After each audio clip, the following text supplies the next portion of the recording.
Assalamualaikum warahmatullahi wabarakatuh. Apa kabarmu di awal pekan ini? Semoga selalu sehat ya.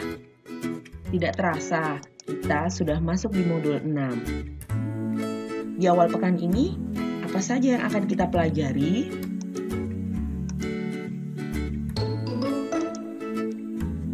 Di pembelajaran pertama, kita akan belajar mata pelajaran Bahasa Indonesia dengan kompetensi dasar, mengaitkan peristiwa yang dialami tokoh dalam cerita fiksi dengan pengalaman.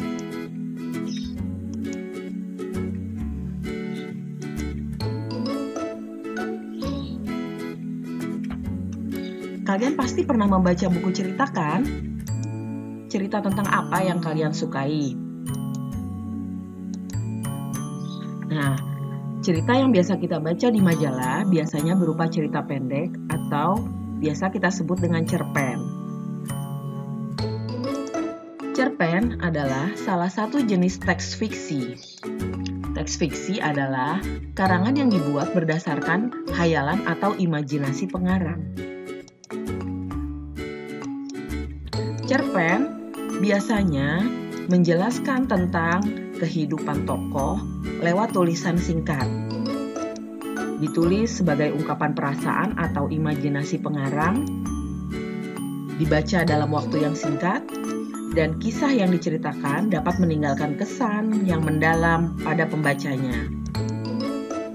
Di dalam cerpen juga terdapat unsur-unsur pembangun.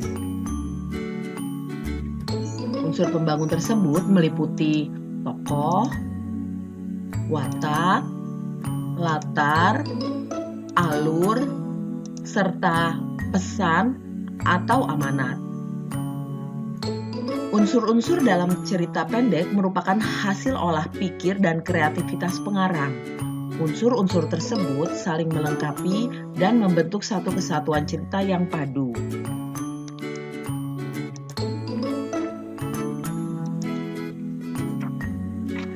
Dalam sebuah cerpen biasanya ada tokoh utama dan tokoh tambahan.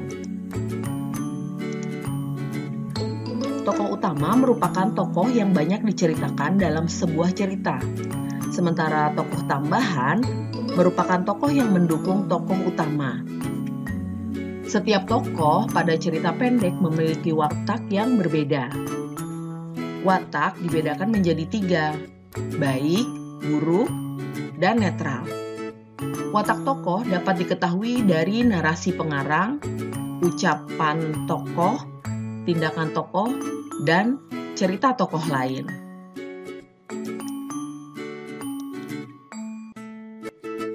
Nah, kali ini kita akan membaca sebuah cerita pendek. Sambil membaca, kita dapat menentukan tokoh utama pada teks cerita.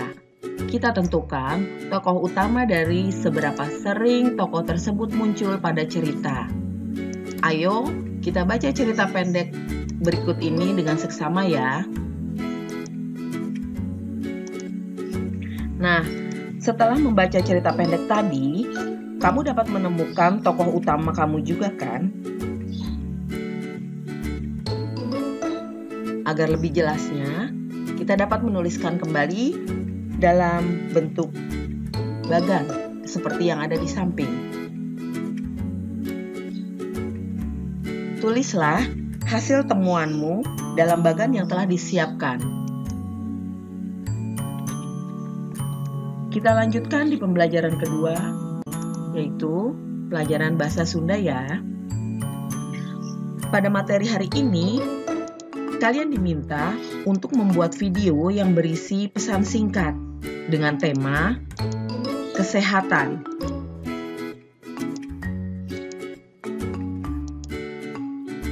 Isi pesannya agar selalu ingat pesan ibu, yaitu ingat 3M.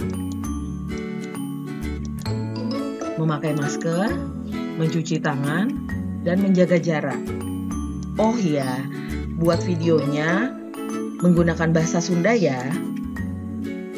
Kirimkan semua tugasmu kepada guru kelasmu pada waktu yang telah disepakati ya. Nah, tetap semangat ya anak-anak hebat. Selamat menyelesaikan tugasnya. Dan sampai ketemu lagi di pembelajaran berikutnya. Assalamualaikum warahmatullahi wabarakatuh.